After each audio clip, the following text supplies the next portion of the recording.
Muy buenos días, estimados hermanos y amigos.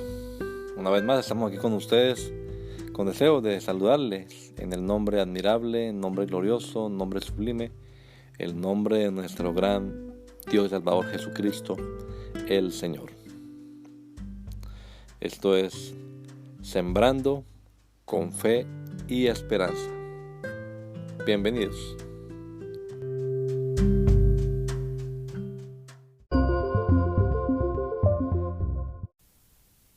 Oportunidad, si queda alguna pregunta por ahí, alguna inquietud. Agradecemos la asistencia de los hermanos mayores. Hay algunos acá que no son tan nuevos, pero les recordamos que obviamente esta es una reunión dirigida a los hermanos de licencia de predicadores y local. Entonces, básicamente la enseñanza está dirigida a este grupo, pero obviamente que todos son bienvenidos en el nombre del Señor, y nos alegra tener aquí a las esposas. El consistorio realmente está interesado en que las hermanas participen de las enseñanzas, porque es que todo cristiano tiene que estar bien formado. Mucho más una mujer que acompaña a un hombre en el manejo de una iglesia, porque en algún momento va a estar sola y le tocará a ella responder, ayudar o haciendo visitas, y es bueno que ella esté también versada en los temas de la palabra de Dios. Además, no queremos que el pastor crezca así y la esposa crezca así, porque eso es peligroso. Las buenas relaciones se mantienen buenas entre iguales. Cuando las personas empiezan a sentir que el uno es superior, las cosas marchan regular hacia mal. Entonces es bueno mantener el nivel al mismo ras. Amén. ¿Hay alguna pregunta?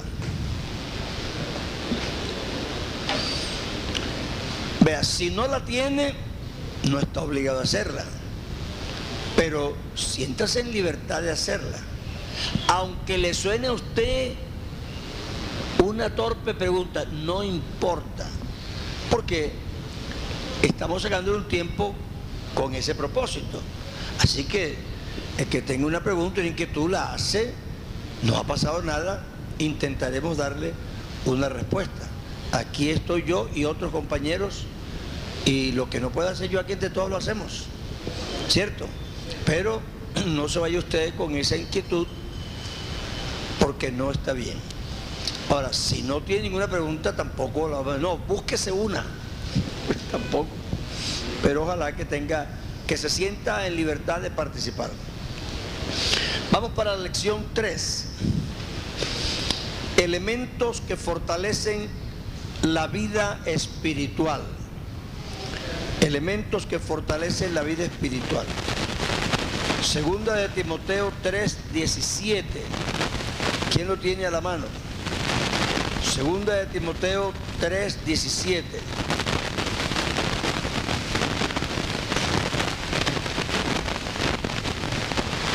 ¿Qué pasó? Segunda de Timoteo 3:17.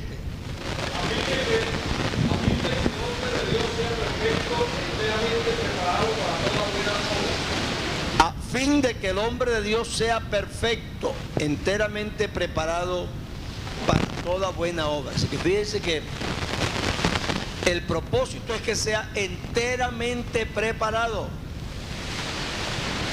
Nosotros los ministros no tenemos excusa de no estar bien preparados. Debemos estar enteramente preparados para toda buena obra. Amén. ¿Cómo se consigue eso? Vamos a intentar con esta lección, cuyo objetivo es, por el estudio de la palabra de Dios y el análisis de las demandas de la vida ministerial, el hombre de Dios deberá comprender que es preciso tener en cuenta algunas disciplinas de tipo académico y espiritual para fortalecer su vida interior. Volvemos a lo de siempre. La concepción de la vida espiritual.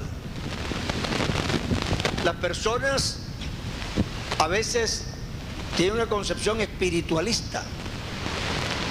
Yo pienso que una cosa espiritual es una vigilia, es un ayuno, es una hora de oración, pero comer bien no le parece que es una actividad espiritual. ¿Entiende? Entonces, cuando nosotros separamos las actividades, no nos damos cuenta de la interrelación que tienen, empezamos a descuidar unas por otras o las otras por unas. O se deja de hacer las actividades de tipo espiritualista, o al contrario, se deja de hacerlas de tipo natural o humano o material. Ambas cosas es un error, porque nosotros necesitamos ser gente balanceada. El hombre espiritual, dice, el natural no percibe las cosas que son de Dios, porque se han de discernir espiritualmente. El espiritual acomoda lo espiritual con lo espiritual. Y también dice lo que no está dicho. Porque a veces uno lee lo que se dice y no se da cuenta que se está sugiriendo lo que no está, pero está dicho. ¿Por qué? Porque es una consecuencia lógica. Yo les pongo un ejemplo muy sencillo. Le he dicho muchas veces, si usted tiene una cajita y pone bolitas blancas y bolitas negras juntas y organiza las negras, ¿qué le queda? ¿Cómo? ¿Y cómo le quedan? Organizaditas. La blanca con la blanca y la negra con la negra. Los niños con los niños y las niñas con las niñas. ¿Me entiende? Si usted acomoda lo espiritual con lo espiritual y usted es carne y espíritu, ¿qué le queda? La carne con lo carne y lo espíritu con lo espíritu. Así que el hombre espiritual es el que acomoda las cosas bien, el que no confunde la gimnasia con la magnesia, porque si usted revuelve las cosas terminará enredado. Usted tiene que acomodar lo espiritual con lo espiritual y le queda lo natural con lo natural. Me duele la cabeza, espíritu de dolor de cabeza, ya se equivocó.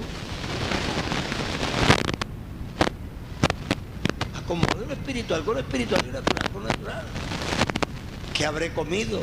Dormí mal, me dio mucho sol, tengo preocupación, estoy estresado, cualquier cosa puede dar dolor de cabeza. Entonces, no es ser espiritual el darle una proyección espiritual a lo que no la tiene, porque entonces vamos a enredar las cosas. Pero tampoco podemos quitar la interrelación que tiene la vida. Cuando yo estaba muchacho, el profesor de biología nos explicaba que el ser humano tiene dos ramas del centro de los nervios, el sistema simpático y el parasimpático. Y él decía, bueno, los ojos pertenecen a un sistema y el estómago a otro. Entonces no se sabe cómo se interrelacionan los dos. Cuando una persona ve una cosa sucia y le dan ganas de vomitar, porque no tienen relación el uno cuando están pegados. Lo que quiere decir que de alguna manera, en alguna parte, se relacionan, o la parte psicológica afecta a las dos cosas. Nosotros también tenemos, yo una vez prediqué un sermón que titulé Problemas naturales que producen efectos espirituales. Por ejemplo, si yo lleno esta iglesia y traigo las bancas esas hasta aquí, la persona que esté aquí, para poderme mirar a mí, tiene que estar así, ¿cierto? Y entonces se le da un dolor aquí, y el peso de la cabeza sobre la base de la columna. Le va a producir unos efectos de tipo nervioso. En un momento dado esa persona o sigue así y se enferma, o mira para otro lado, o mira para abajo. No puede estar así todo el tiempo, entonces mira para abajo, entonces se entretiene mirando esto aquí, o mira para ahí, descubre que hay una chica allá que le gusta, o mira allá, hay una araña que viene bajando a la pared y se queda mirando a la araña todo el rato y se distrae y no escucha el sermón. Si él pasa así 2 meses, terminará mal, porque tiene 2 meses que no escucha la palabra. ¿Qué le está produciendo el problema? Que está muy cerca de la plataforma. Si una persona, un hermano mayor está enfermo de la próstata y tiene que levantarse cada 10 minutos al baño, no se concentra, también le va a afectar. Entonces, un hombre le preguntó a Billy Graham, le dijo: oiga, reverendo, ¿es malo trabajar el día del reposo, el día del Señor, ese es el día del domingo, no? Y Billy Graham le dijo: bueno, la ley dice que si usted tiene un buey y se le cae en un hueco en el día del reposo, usted puede trabajar para sacar el buey. Así que eso no es pecado. Pero si el buey le cae en el hueco todos los días de reposo, usted o tapa el hueco o mata el buey, una de dos. Pero no puede estar toda la vida sacándolo y metiéndolo allí. Entonces nosotros necesitamos considerar para que nuestra vida sea verdaderamente espiritual, porque es que hay gente que no es espiritual sino espiritualista y le fascina la emoción y le fascina la ilusión y le fascina hablar de cosas como etéreas. Y yo les digo, hermano, que tengan cuidado, por favor, porque uno no ha sido pastor por años en vano. Hemos visto muchas cosas. Antes de yo irme de aquí, unos poquitos meses antes, una madre se me acercó y me dijo que su niño estaba teniendo problemas. Y yo dije: ¿qué problemas? Hermano, lo veo nervioso, el niño se despierta gritando en la noche y el niño no sé qué. Yo dije: vea, me va a perdonar lo que yo le voy a decir porque pero no lo hago por malo, es que no es por maldad. Es que a usted le gustan mucho los videos, eso de la segunda venida del Señor y del 666 y del arrebatamiento. Entonces eso trae unas imágenes muy terribles. Los carros se estrellan y se abre la tierra y la gente grita y se agarra y están desesperados. Y veo que usted, el niño, pronto ha visto eso.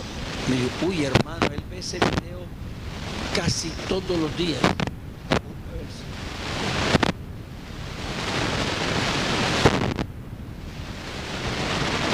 Entonces, hermanos, yo no tengo que coger a mi hijo y llevarlo hasta el punto de que los nervios se le exploten para que él sea consciente que Cristo viene. Eso es tan diabólico como cualquier video diabólico que usted le presente, porque lo diabólico no es el video, lo diabólico es lo que está haciendo, lavándole el cerebro con la misma cosa todos los días, todos los días y todos los días. Por ahí un pastor, un creyente, me trajo un video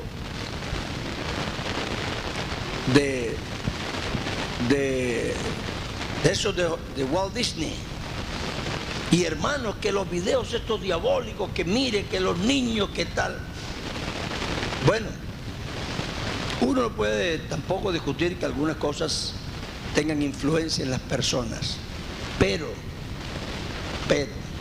escúcheme, yo crié hijas, yo tuve mis niñas pequeñas, yo tenía proyector, tenía filmadora, tenía una cámara de proyectar diapositivas.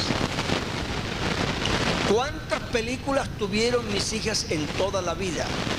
Tuvieron una de Tom y Jerry, Tuvieron otra de ese de los bigoticos que es mudo, Charles Chaplin, una de esas.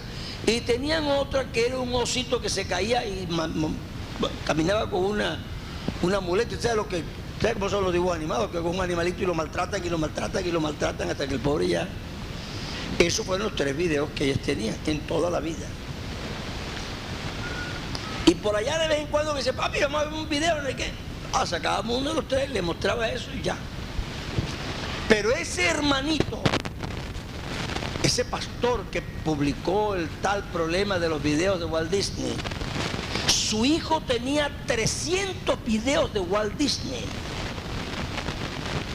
Entonces el problema no es lo que presentaba el video, es que aunque hubieran sido cultos de la convención, 300 videos todos los días, usted se lava el cerebro y se vuelve loco. Usted no puede tener un niño tirado en el suelo mirando videos todo el día, no importa que sean buenos. Entonces después tengo yo que decir que es el demonio, cuando soy yo mismo que le he lavado el cerebro a mi hijo con 300 videos de Walt Disney. Entonces inventé un poco de cosas, que eso tiene una forma de no sé qué, que parece no sé cuánto, que el rostro es tal cosa, que las orejas no sé qué. Hay que tener una imaginación impresionante para decir todo lo que él dijo.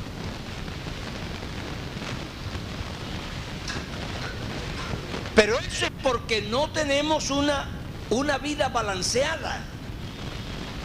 Y como la gente se va a los extremos, estábamos hablando del hermano Sigifredo y yo esta mañana, y efectivamente como pues este no es el templo de Dios, somos nosotros, pero entonces la gente se va al otro extremo, a coger esta casa que fue dedicada para la oración, y entonces la cogen de salón de baile y salón de comida y de ventas y de todo. Y ese es otro extremo, porque nosotros tenemos que tener respeto por el sitio donde nosotros hacemos los cultos, aunque este no sea el templo ese de que habla Salomón. Son los dos extremos. Balance es lo que Dios quiere. El hombre de Dios debe ser balanceado. Si usted no es balanceado, usted termina fuera de orden.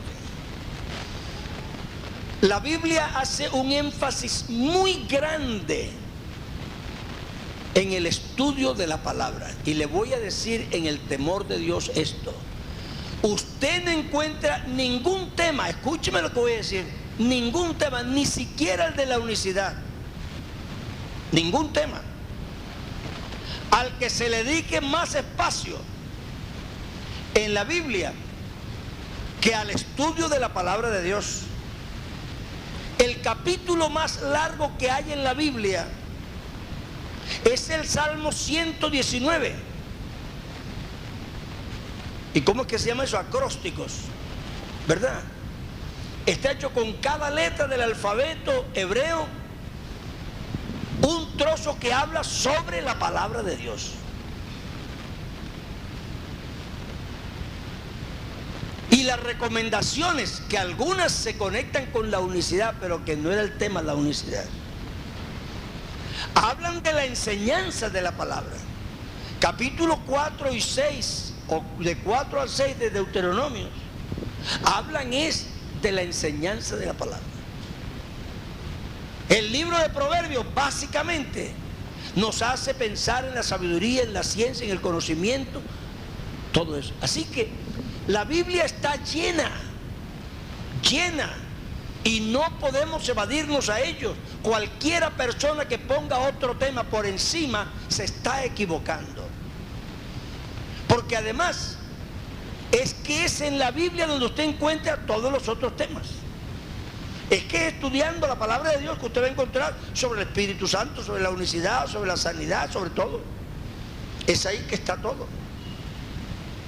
Entonces dice, para que el hombre de Dios esté enteramente preparado para toda buena obra. La Biblia dice, como decíamos esta mañana en Romanos 12:2, que la transformación nos llega vía comprensión. Transformaos por la renovación del entendimiento. En la medida en que yo entiendo, me voy transformando. Los que tienen un poquito de conocimiento de griego saben que en el griego no existe el presente de indicativo como el que tenemos en castellano. El que se encuentra en griego es el presente continuo, es decir, bailando, tomando, comiendo y comiendo y comiendo.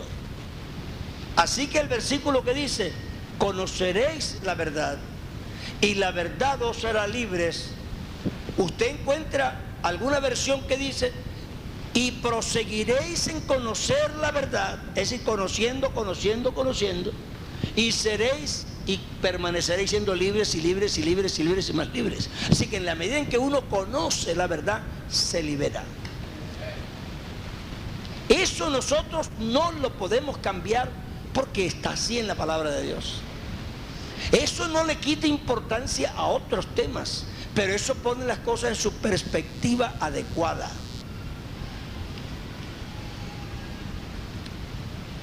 Lo primero que podemos tener para fortalecer la vida espiritual es el estudio sistemático de la palabra. Lea usted 2 de Timoteo 2:15, rápidamente alguien. 2 de Timoteo 2:15. ¿Qué pasó con los que? Eso sí.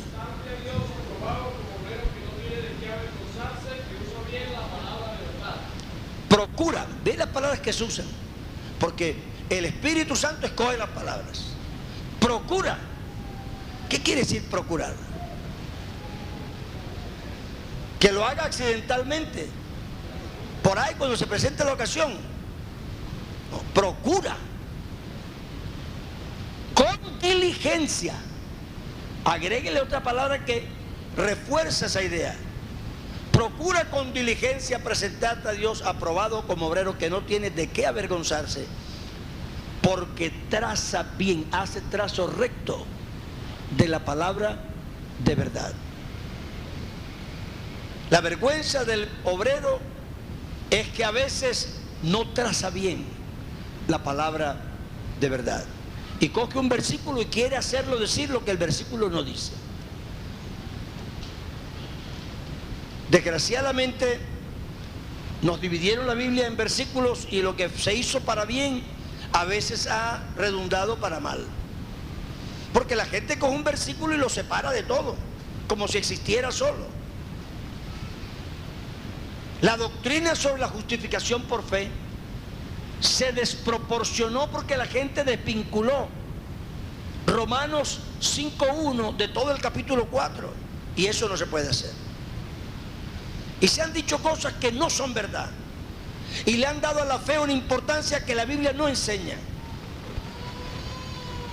porque se tiene fe en la fe y se hace la justificación por fe en la fe, y eso no es verdad. Asimismo, todos los versículos, nosotros aquí nos fascina: Jesucristo es el mismo ayer y hoy y por los siglos.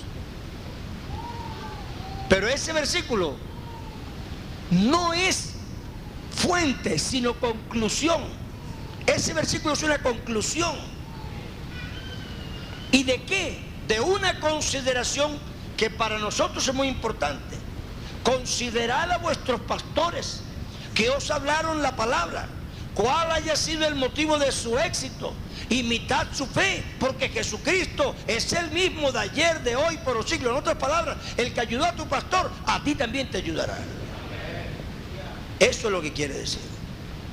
Entonces nosotros tenemos que hacer trazo recto de la palabra de Dios, porque al nosotros desvirtuarlo, nos salimos de la verdad y empezamos a decir cosas que la Biblia no dice. Sobre ese verso de que nuestra lucha no es contra sangre y carne, sino contra principados y potestades en los aires y no sé qué, se han inventado un montón de teorías, pero ni el capítulo empieza ahí ni termina ahí. Y si usted lo lee completo, se da cuenta que no tiene nada que ver con ponerse a hablar con las ventanas y con las paredes y con las calles, a echar los espíritus por todas partes. La lucha que usted no tiene de forma material se reduce a ponerse la armadura. Y con la armadura usted debe permanecer fiel hasta el día final, cuando todo haya terminado. Así que se vence poniéndose la armadura. Y la armadura son todos elementos de convicción. El yelmo de la salvación, la coraza de justicia, la espada del Espíritu, que es la palabra de Dios, el escudo de la fe, el cinto de la verdad. ¿Dónde está eso que nos quieren presentar? No está ahí. Entonces nosotros no podemos inventarnos teorías y además insistir como si tuviéramos razón, cuando la Biblia sí lo enseña. Hay que hacer trazo recto de la palabra de Dios. Este versículo que acabamos de citar en inglés, en la King James, dice así: estudia, study, para mostrarte aprobado. Estudia para mostrarte aprobado, como obrero que no tiene de qué avergonzarse. Entonces la implicación directa y clara de esta escritura es que debemos sacarle tiempo, concienzudo, darle dedicación. Fíjese lo que dice la Biblia: entre tanto que voy, ocúpate. Esa palabra ocúpate suena importante, ¿verdad? Es una ocupación.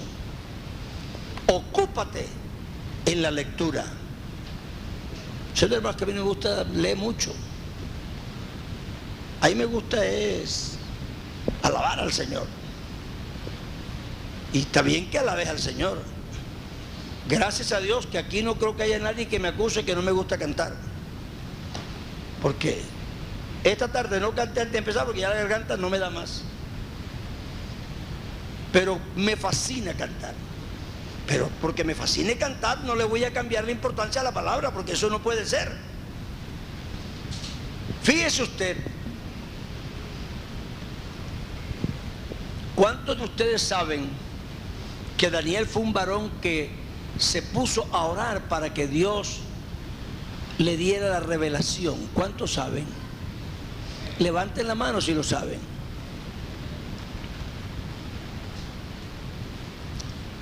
Nos han enterado a todos de que Daniel estuvo orando. Ahora yo le pregunto, ¿cuántos saben por qué Daniel se puso a orar? Levanten la mano. No lo diga para que otros no lo repitan. Solamente los que lo saben, levanten la mano. Vea que ya son muchos menos, ¿verdad? Pero ¿sabe por qué se puso Daniel a orar?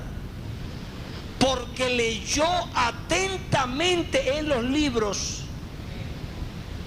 y descubrió que estaban determinados 70 años y que se habían cumplido. Entonces lo que lo llevó a él a buscar a Dios fue que primero estudió la palabra. Nosotros necesitamos entender esto. El hombre de Dios tiene que ser un hombre de la palabra. Lo que haga debe hacerlo según la palabra. Nuestra doctrina tiene que estar fundamentada en la palabra. Usted no puede fundamentar doctrinas en experiencias. Hermano, con todo el respeto por sus experiencias y por las mías, porque también las he tenido. Pero lo que no podemos es coger mis experiencias o las suyas y pontificar sobre esa experiencia y decir, esto es doctrina porque a mí me pasó así. ¿Por qué no? Cada persona tiene experiencias que contar y gracias a Dios por las cosas que Dios nos ha dado.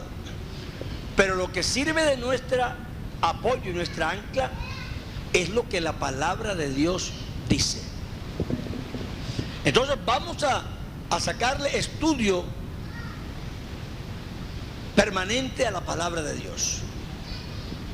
Y le voy a advertir esto: ninguna persona que pretenda pararse en un púlpito a enseñar a otras personas, puede darse el lujo de decir: a mí no me interesa mucho la hermenéutica, a mí no me interesa mucho tanto estudio, porque la Biblia dice que usted debe estudiar. No es aceptable esa respuesta, porque Dios no la acepta. Dios dice que nosotros debemos llevar de compañía ese rollo que Pablo dijo: mándenme el rollo, que me hace falta. Me hace falta el rollo. ¿Cuál rollo?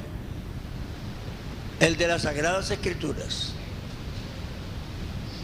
Y si usted quiere una clase maestra de hermenéutica, pregúntele a Jesucristo. Estaba Jesucristo resucitado y se encontró con unos que iban camino de Emaús. ¿Se acuerdan? Y le dijo: ¿ustedes por qué hablan así? Y él dijo: ¿Y tú no sabes cómo es la cosa? Tú eres extranjero, no sabes de lo que pasó por aquí, tan terrible. ¿Y qué dice la Biblia que hizo Jesús? ¿Cómo? ¿A partir de dónde? De Moisés. Arrancando de Moisés, se fue por todas las escrituras mostrándole cómo era necesario que el Hijo del Hombre padeciese. Ve, hermanos, si yo intentara hacer eso, estoy seguro que no podría. Seguro. Para uno empezar desde Moisés, desde Génesis, Jesucristo dio una lección de hermenéutica que no se nos debe olvidar nunca. Y no le pregunte a Esteban.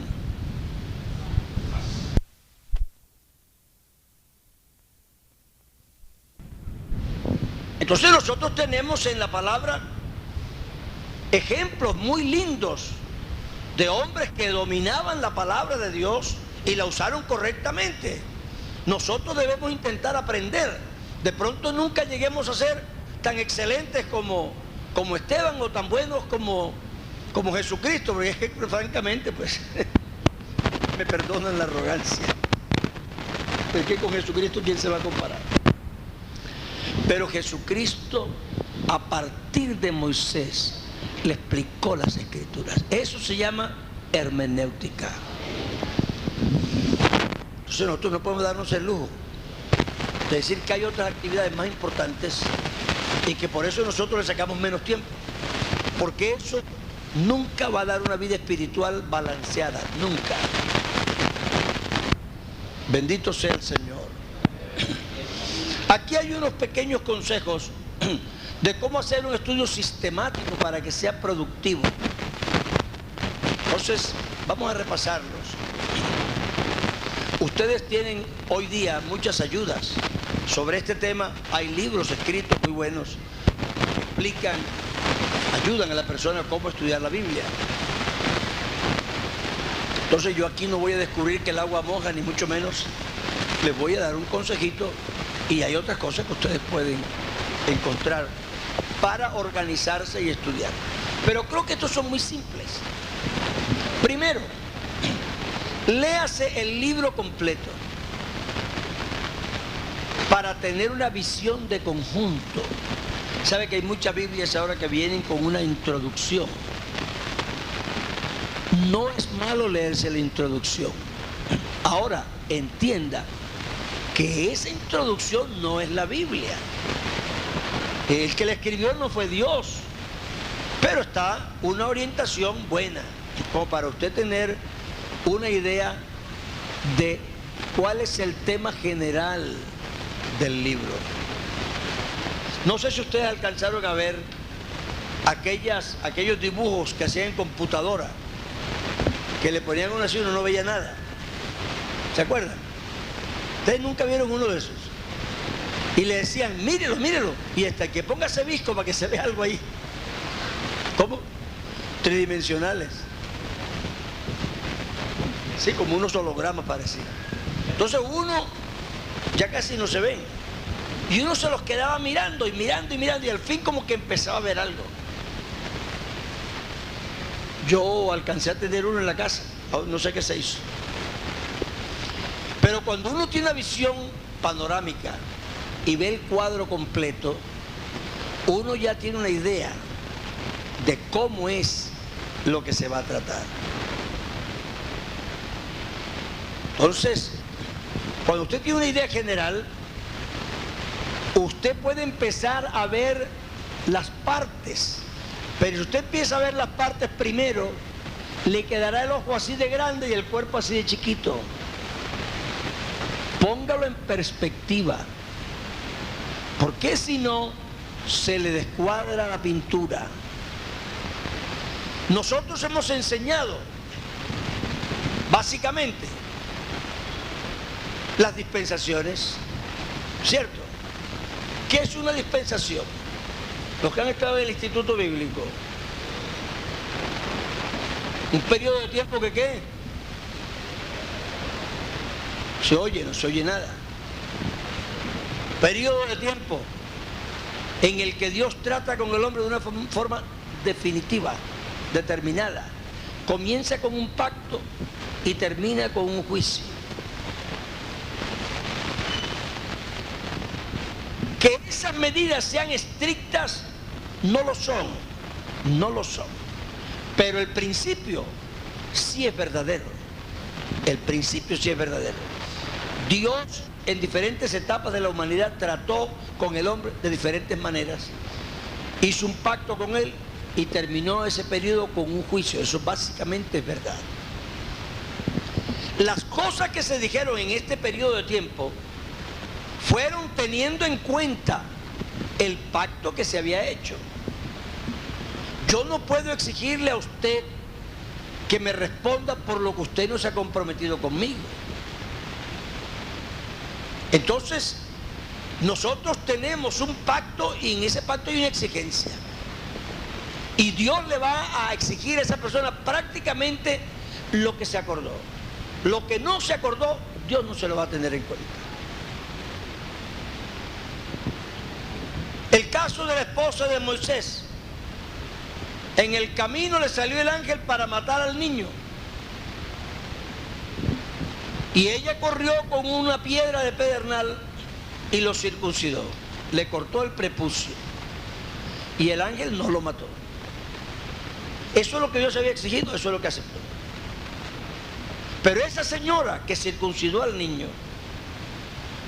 después que terminó ahí, se fue a la pieza de su marido y le dijo: tú eres un esposo de sangre, tu Dios es un Dios sanguinario. Es decir, que ella lo hizo, pero no lo aceptó, no lo creyó. Pero a Dios no le importó si él lo creyó o no. Lo que importó es que ella hizo lo que tenía que hacer y ya. Pero usted no puede hacer eso hoy. Eso fue allá. Eso a usted aquí no le sirve. Aquí aunque usted haga, si no cree, fuera. Allá hizo, no creyó y le aceptaron eso. Entonces, nosotros no podemos tomar una escritura que se dijo, digamos, en la época del gobierno humano y aplicársela a la época de la gracia y pensar que estamos bien, porque nos estamos descuadrando. Habría que buscar qué principio está aquí involucrado, determinarlo y luego trasladarlo acá, y el mismo principio con condiciones diferentes aplicarlo. Le voy a poner un ejemplo. Los católicos por eso andan equivocados. La circuncisión es la señal del pacto, del antiguo pacto. Del nuevo pacto, el bautismo es la señal del pacto. Así que la circuncisión corresponde al bautismo. Aquí es la señal del pacto y aquí es la señal del pacto. Entonces ellos dijeron, pues si el bautismo es la señal del pacto y la circuncisión es la señal del pacto, el bautismo se debe aplicar los primeros 8 días de nacido, porque la circuncisión se hacía los primeros 8 días de nacido. Claro. Pero por eso es, porque trasladaron el símbolo, el tipo con el antitipo sin darse cuenta que las condiciones habían cambiado. No el hecho mismo, sino las condiciones, las razones por qué. Cuando un niño se circuncidaba, él se hacía, era parte del pueblo, porque el que era salvo era el pueblo. Dios tenía pacto con el pueblo, no con una persona. Dios tenía pacto con Israel, por eso la Biblia dice, este es el Dios de Israel, Dios de Moisés, Dios de Abraham, Dios de Isaac, Dios de Jacob. Mientras no existió el pueblo, fue el Dios de una persona, Dios de Abraham, Dios de Jacob, Dios de Isaac. Pero cuando ya fue el pueblo, fue el Dios de Israel. Entonces el muchacho, fíjese usted que muchos de los pecados que menciona Deuteronomio y todo eso dice, será cortado del pueblo, será cortado del pueblo, será cortado del pueblo, porque cortarse del pueblo quedaba fuera del pacto. Entonces el niño que era circuncidado era nacionalizado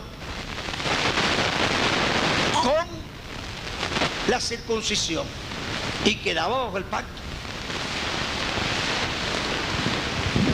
Aquí la condición para ser circuncidado es que su padre fuera del pueblo y por tanto obedeciera el mandato y lo circuncidara. Ya quedaba cuidado.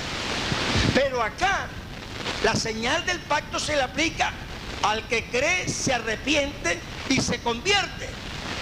Así que no es solo tener la señal del pacto, sino que debe cumplir las condiciones del pacto. Entonces usted no puede trasladar de aquí a acá como si fuera igual, porque no es igual. Y hermano, eso no lo podemos discutir, porque si discutimos nos vamos a volver locos en la doctrina. Cada señal está en un pacto distinto, en una perspectiva distinta. Usted crea a un pastor pentecostal, que ese señor del frente, diga usted que verdad, usted sabe que le puso aquí una bomba y causó destrozos aquí, y ahora usted se arrodilla aquí y dice, Señor, Dios de las venganzas, visítalo, y que sus hijos sean estrellados contra las piedras y que sus vísceras se derramen por las rocas. ¿Usted sería capaz de orar así? No odio yo a los que te odian. Si Jesucristo dijo que amáramos a los que nos odiaran. ¿Se da cuenta que no oramos igual? ¿Usted cree que yo hoy escribiría un salmo diciendo yo te alabo entre los dioses? Yo no diría eso nunca, porque yo no reconozco a ningún Dios. Para mí solo hay uno y nada más. Pero los antiguos vivían en una época de politeísmo y había dioses de los egipcios y de los turcos y de los otros y de los otros. Dice, no señor, pero es que el nuestro es el más grande de todos. Bueno, eso suena bien allá, pero aquí yo digo que es el más grande de todos. Es que no hay ningún otro. ¿Cuál todos? ¿Cuál todos? Pero eso estuvo bien dicho allá. Entonces nosotros no podemos, hermanos, porque por eso la gente dice, sí, pero la Biblia dice. Sí, yo sé que la Biblia dice, pero ¿cuándo lo dice? ¿Cuándo lo dice? ¿Y por qué? Entonces las cosas son diferentes. Entonces, lea el libro y tenga una visión general. ¿Cuál era el problema que se planteaba? Muchos de nosotros, por ejemplo, nos fascina la predicación de los profetas. Y entonces los hermanos se paran en un culto y ellos predican, como predicaba Habacuc, como predicaba Nehemías, o Esdras, o Ezequiel. Y ellos usan la terminología y a veces hasta ponen un rostro así, furioso. Fíjese usted que dice el profeta, Pero yo estoy lleno del Espíritu de Jehová para declarar que a Israel su pecado. Claro que nosotros sí nos damos cuenta que algo no nos encaja. Y entonces cuando citamos el versículo, nosotros no nos referimos al pueblo, sino a los inconversos. ¿Verdad? Yo estoy aquí lleno del Espíritu de Dios para declarar el pecado. ¿Pero el pecado de quién? Porque el profeta fue lleno del Espíritu de Jehová para declarar el pecado del pueblo de Dios. Y nuestra iglesia no está como estaba el pueblo de Israel, entregado a la idolatría, adorando a Baal, metido en el fondo del templo, con las figuras pintadas ahí, adorando los ídolos. Que Ezequiel vino y fue picando por la pared, y aquí en la pared un agujero, y después descubrió una puerta, y descendió por esa puerta y encontró a los venerables ancianos de Israel, adorando todo el ejército del cielo. La iglesia nuestra no está así. O ustedes adoran ídolos, o ustedes creen en tres. Nosotros hemos sido ungidos para otra cosa. También estamos ungidos para declarar algo. Jesucristo dijo: id por todo el mundo y declarar el pecado a todo el mundo, y díganle que son idólatras y que son ladrones. Eso es lo que dijo Jesucristo. Jesucristo inauguró esta etapa con otro mensaje. Él dijo: el Espíritu del Señor está sobre mí, porque me ungió Dios para abrir la puerta de la cárcel, para dar libertad a los cautivos, para abrir la puerta a los que están en prisión. Ese es otro mensaje. Claro, también estamos ungidos. ¿Cuál es la lección? Que el hombre de Dios tiene que estar ungido, y que Dios respalda lo que el ungido diga, y que el ungido debe decir lo que Dios le mandó a decir. Pero el mensaje no es el mismo. Nosotros tenemos un mensaje diferente. Y creo que por estar repitiendo el mensaje de los profetas, hemos conseguido que la iglesia nuestra se sienta condenada. Un pastor, hagan la prueba cuando ustedes quieran, vuelvan a la iglesia ahora y prediquen un sermón sobre la segunda venida del Señor. Y cuestione a los hermanos si están listos o no, si el Señor viene. Y cuando termine, invítelos aquí al altar a que se arrepientan para estar listos cuando el Señor venga. ¿Cuántos van a pasar? ¿Y por qué? Y usted dice: ¡ay, qué bendición! Aleluya, hermano, se llenó el altar así. ¡Qué bendición! No es ninguna bendición. No es ninguna bendición. ¿Qué ha estado haciendo usted en la iglesia? ¿Por qué la iglesia no está lista para irse con el Señor? Si Dios lo puso usted ahí para perfeccionar a los santos, para que cuando Cristo venga estén listos para irse con Él. ¿Qué es lo que estamos haciendo nosotros?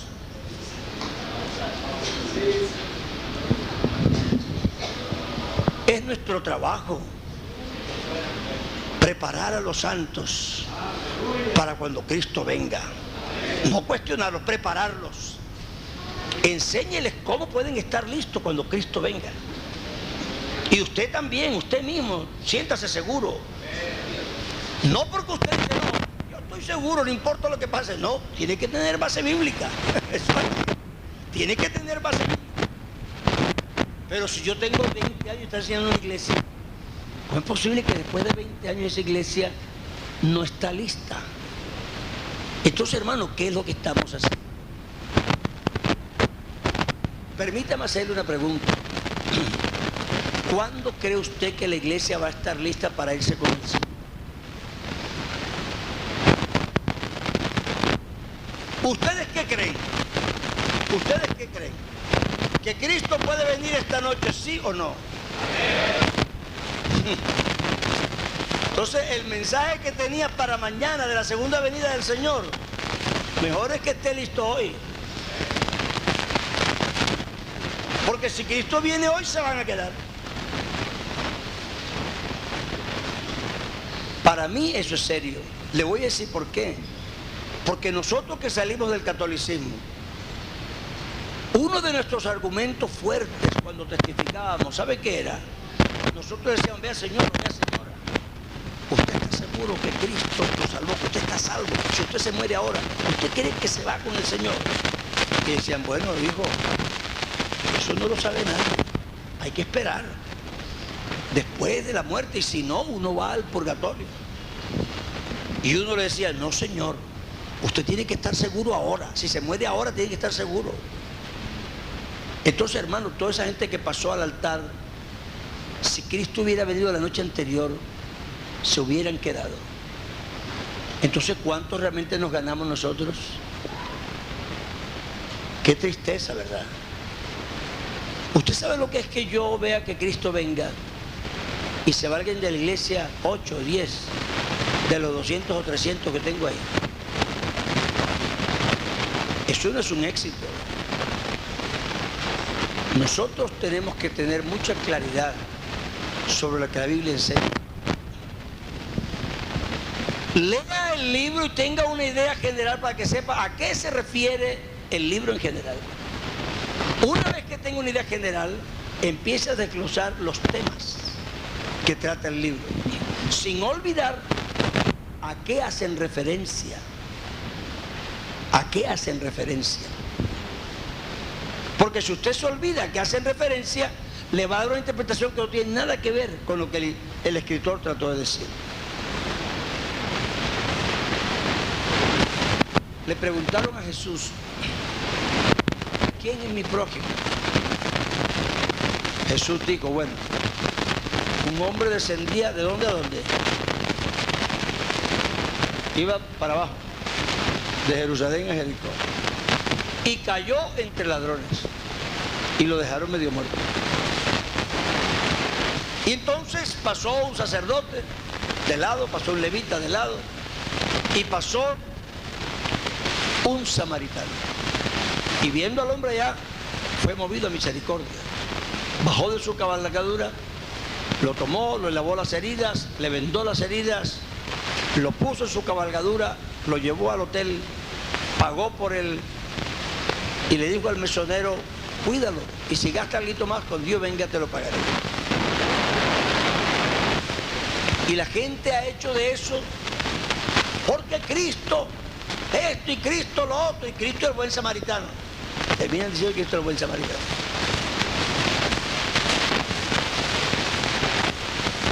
Y bueno, esa parábola les cuadra un poquito, entonces les parece que está bien porque como les cuadra un poquito, pero lo que no les cuadra es el final, porque Cristo no va a volver para pagar el resto, ya pagó todo, ya pagó todo. Pero no olvide que lo que le preguntaron a Cristo fue, ¿quién es mi prójimo? Y eso es lo que está explicando, nada más. Y al fin le dijo, ¿quién crees tú que fue el prójimo? Son el que usó de misericordia. Bueno, veías tú lo mismo. Ya. Hasta ahí terminó. Jesucristo no era un samaritano y no un extranjero. Él era un judío también. Puso al samaritano porque a los otros, para ellos era una humillación que un samaritano fuera preciso el que tuviera misericordia de él, cuando para ellos era inmundo. Entonces, leamos el libro. Una vez que tengamos una idea de qué se trata todo el libro, le empezamos a sacar los temas sin olvidarnos que tienen que ver con el tema general que se habló, porque si no nos vamos a equivocar. Una joven de Valencia fue a Barcelona y pasó por un cine y le pareció atractiva la película y se metió a ver cine. Después que la vio, la película, se sintió condenada, se sintió mal porque había estado en cine. Entonces fue donde el pastor de Barcelona, que era Noel Ospina. Y dijo, hermano Noel, yo me siento muy mal, imagínese que yo vine aquí, pasé por un teatro y me metí a ver una película y me siento mal. ¿Usted qué me dice, hermano? Aconséjeme.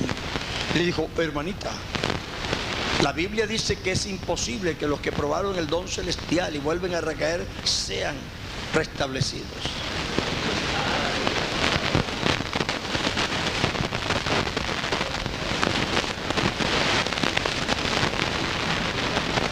Y eso, hermano, es grave. Eso es grave. que nosotros tomemos a un hermano que se puede recuperar y lo mandemos al infierno. Usted no tiene por qué aplaudirle las cosas malas que hace, pero es que ya lo que hizo mal está hecho. Ya no se puede volver atrás. Lo que hay que intentar es levantarlo y salvarlo. Ya, ¿qué más se puede hacer? Y sí hay salvación. Si alguno hubiere pecado, abogado tenemos para con el Padre. Porque el libro de Hebreos está hablando precisamente de los hebreos. Está hablando del sacrificio, del sistema hebreo, levítico, y de la apostasía. No se está refiriendo a las tentaciones que la gente tiene por su apetito, sino la gente que razona en contra de Cristo después de haberlo aceptado como el sacrificio perfecto y lo deja. No le queda nada sino un hervor de fuego. Pero la iglesia nuestra no ha abandonado a Cristo. Entonces, mire los temas siempre en relación con el contexto. Y luego viene el examen de los detalles, sin desconectarlos de los temas a que pertenecen. Porque es que uno coge un detalle sacándolo del contexto y uno entonces ya empieza a decir, no, pero es que fíjense lo que dice aquí. Por eso es que la parábola del mayordomo infiel ha sido tan mal interpretada, porque la gente se olvida del tema de la parábola, se fija en los detalles y entonces ya le queda desproporcionada. Mire los detalles sin desconectarlos de los temas a que pertenecen, porque si no usted se va a desviar de la interpretación adecuada. Y también tenemos la interconexión textual, es decir, la forma en que los temas son relacionados en diferentes libros y textos de la Biblia. A veces la concordancia es una buena ayuda, pero a veces no. Porque usted coge la palabra y en la concordancia aparece la palabra sin ninguna interpretación. Entonces a veces usted coge un versículo o una palabra que está fuera de la interpretación que usted está tomando. ¿Entiende? Entonces ya usted está mayorcito, ya usted no es un creyente recién convertido, tiene que ubicar ese versículo en la perspectiva del tema que se está tratando. No podemos pasar por alto que la Biblia dice en Romanos 12:2 que la transformación llega por la renovación del entendimiento. Otra cosa que nos ayuda a fortalecer la vida espiritual es la oración. Yo no he conocido a ningún cristiano que pueda decir que es cristiano sin orar. Eso es decir, eso es como un humano que no respire. ¿Qué tal un humano que no respire? Es un cadáver. La oración es un tema que no hay ni siquiera que discutirlo. Nosotros tenemos que hablar con Dios. Y eso es oración. Mucho menos un ministro. Si es imposible para un cristiano ser cristiano sin orar, ¿cuánto menos es posible ser pastor sin orar? Y a veces los problemas que vienen porque uno no consulta con Dios. Vea lo que le pasó a Josué por no consultar con Dios. Los israelitas se ganaron un problema para toda la vida por una vez que no le consultó a Jehová. Se siguió por su criterio de no, este pan es viejo, estos zapatos son viejísimos, esa ropa ya, sí, claro, hay que engañar. Entonces, busque a Dios, pero tenga una conversación verdadera con Dios. Es que nosotros no conversamos con Dios. La mayoría de nosotros nos arrodillamos a darle órdenes a Dios. Oh Señor, vaya y bendiga. Oh Señor, vaya y sane. Oh Señor, proveemos un impuesto. Señor, quítale el demonio. Señor, libere. Oh Dios mío, sálvalo. Está bien, pero ¿por qué no te calles un rato a ver si Dios te habla? Es que una persona que habla todo el tiempo, ¿cómo hace uno para hablarle? Uy, señor, es que no deja hablar. Él toma la palabra y no deja hablar. Dios quiere hablarnos. La oración es una conversación. Es una conversación con Dios. Háblale. Deja que te hable, que Él también habla. Dios no es mudo, ni es sordo, Él escucha. Ahora, la Biblia dice que la oración debe ser permanente. Orar sin cesar. Hay dos maneras de pensar en ese versículo. Orar sin cesar quiere decir que uno ora en toda ocasión o que uno ora 24 horas al día. Yo prefiero pensar que se refiere a orar 24 horas al día. Porque la relación íntima con Dios tiene que ser permanente. El ser humano no puede por un instante pensar que puede existir sin Dios o sin una relación real con Dios. Y eso se consigue hablando con Él continuamente. Pero entonces se nos plantea un problema. Y es bueno que nosotros nos lo planteemos, porque si no nos lo planteamos, hermano, usted le enseña a la gente lo que la gente no puede cumplir. Entonces usted va a tener un problema en la iglesia. Y usted mismo lo va a tener. Porque usted va a estar condenado todo el tiempo. ¿Cómo hace la gente para orar 24 horas al día y cumplir con las otras obligaciones que la Biblia misma le impone?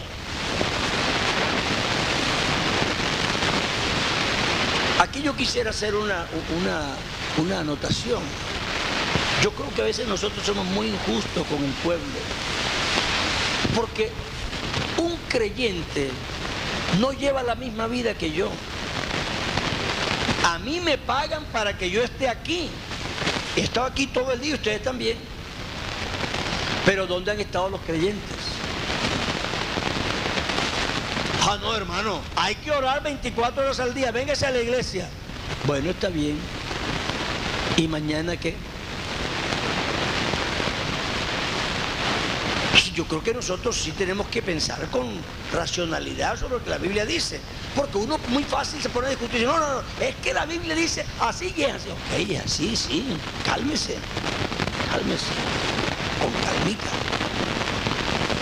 Vamos a hacer aquí un ejercicio sencillo. Vamos a distribuir el tiempo que una persona tiene en las actividades que tiene que cumplir. Aquí dice orar sin cesar. Póngalo ahí en la lista, orar sin cesar. 24 horas. La Biblia dice, bienaventurado el varón que en su ley medita AM/PM. ¿Cierto? Eso es otra actividad 24 horas. Póngala, son dos actividades 24 horas. Tu alabanza estará de continuo en mi boca. Otra 24 horas. Bueno, ella tiene 3 que tiene que hacer 24 horas al día. ¿Cómo hace?